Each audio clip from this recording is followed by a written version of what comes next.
So sabi niya, nagbubuntis-buntisan ka na naman ba? Gilamos muna tayo guys using Rosmar Foam Wash at sasagutin natin to tanong na itong isang to. Alam nyo guys, sabi ko nga, never kong ginawang joke or prank or kalokohan ang pagbubuntis. Alam nyo, nung before itong pregnancy ko na to, itong pang-apat, di ba nga nag-post ako nung minsan, no, sinurprise ko yung asawa ko at nasa hagdan siya, yung gulat na gulat siya. So, nung time na yun guys is positive ako sa PT.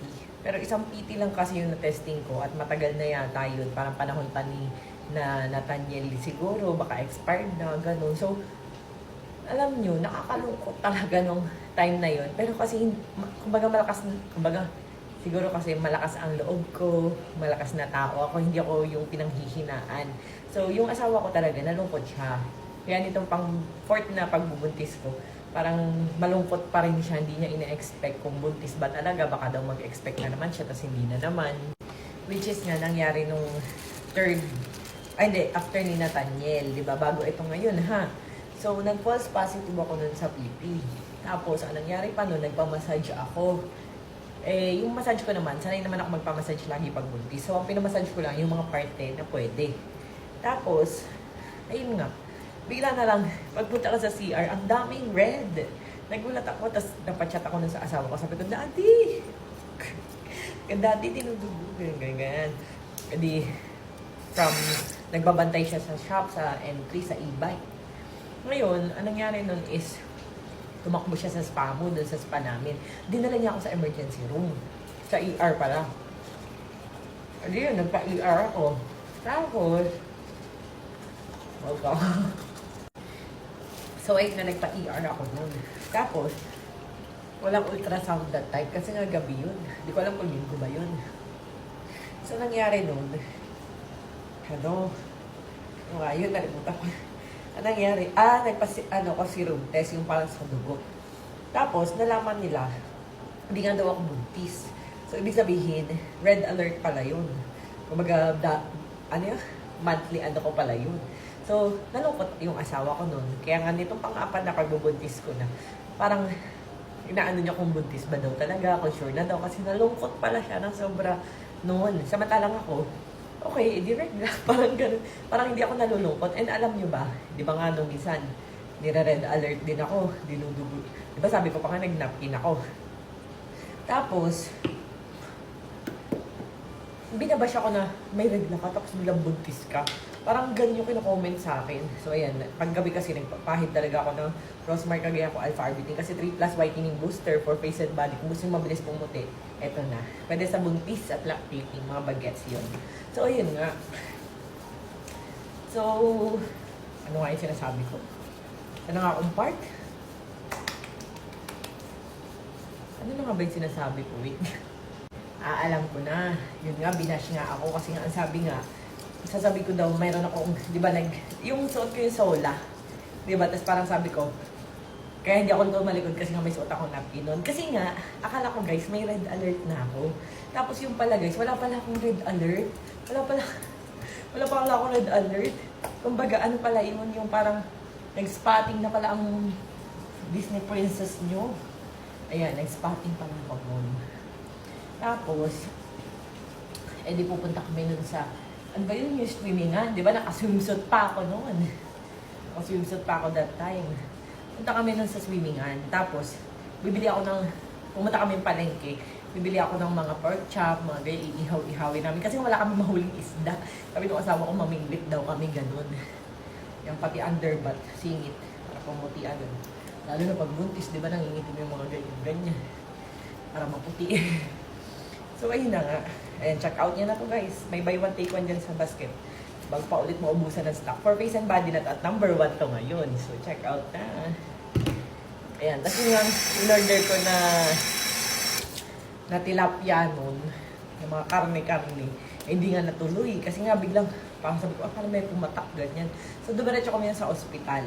Tapos, hindi ko maalala kung saan kami pumunta sa ospital. Los Baños ata yun. Hindi ko alam kung Bay or Los Baños dun sa ospital. Hindi ko alam kung alin doon sa dalawa. Medyo na-off ako kasi pinapunta pa kami noon ng second floor, dun sa mismong parang OPD.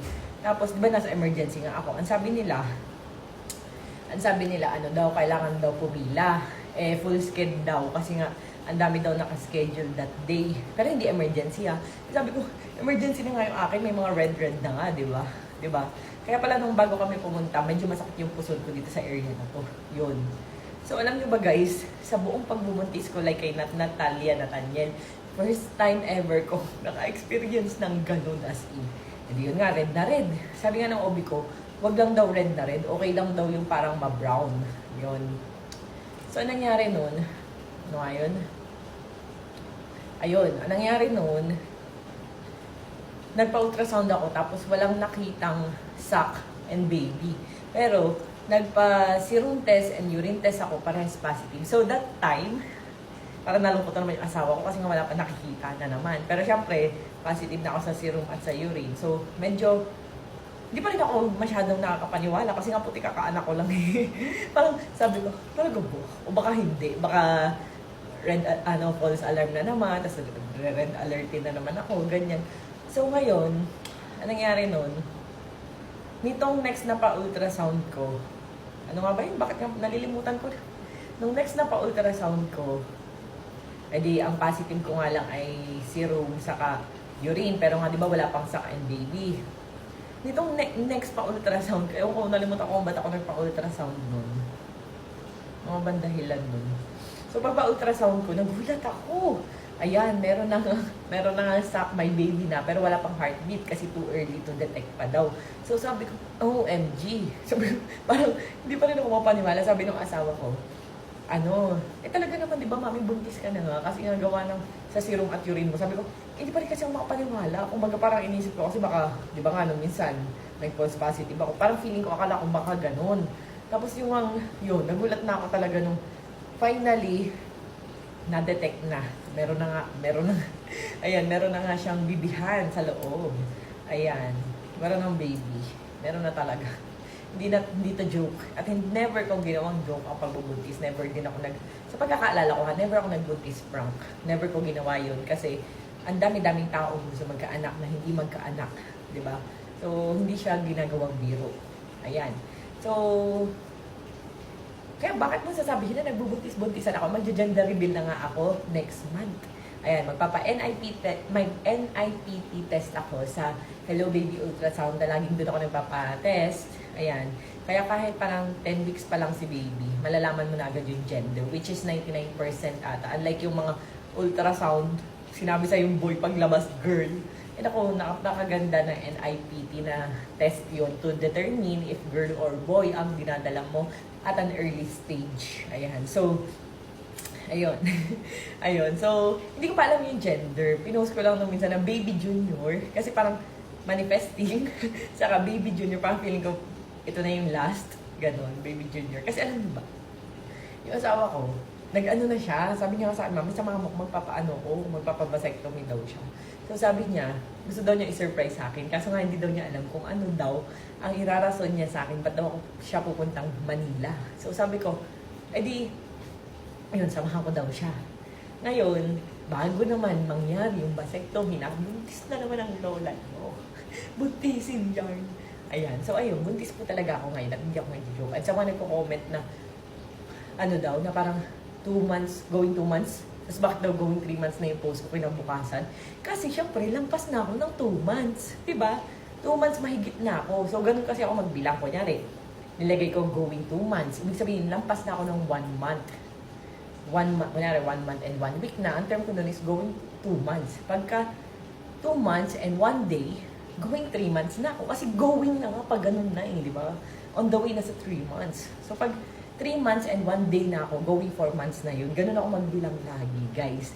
Kaya hindi ko maintindihan yung mga basher na sinungaling lang daw yung pagbubuntis ko. Kasi sabi ko daw, going 2 months, is going 3 months. So, ayan, baka niya na lang yung gender reveal. Kung ayaw maniwala. Pero check out niya na to. Snail Mucin to, whitening HD5 na acne and blemish control at pwede rin sa mga bagets, buntis at lakit. Hindi siya yung nakakabano to. Parang ang hirap yung gano'n. Hindi. Micropeeling and glass skin lang. So, check out na!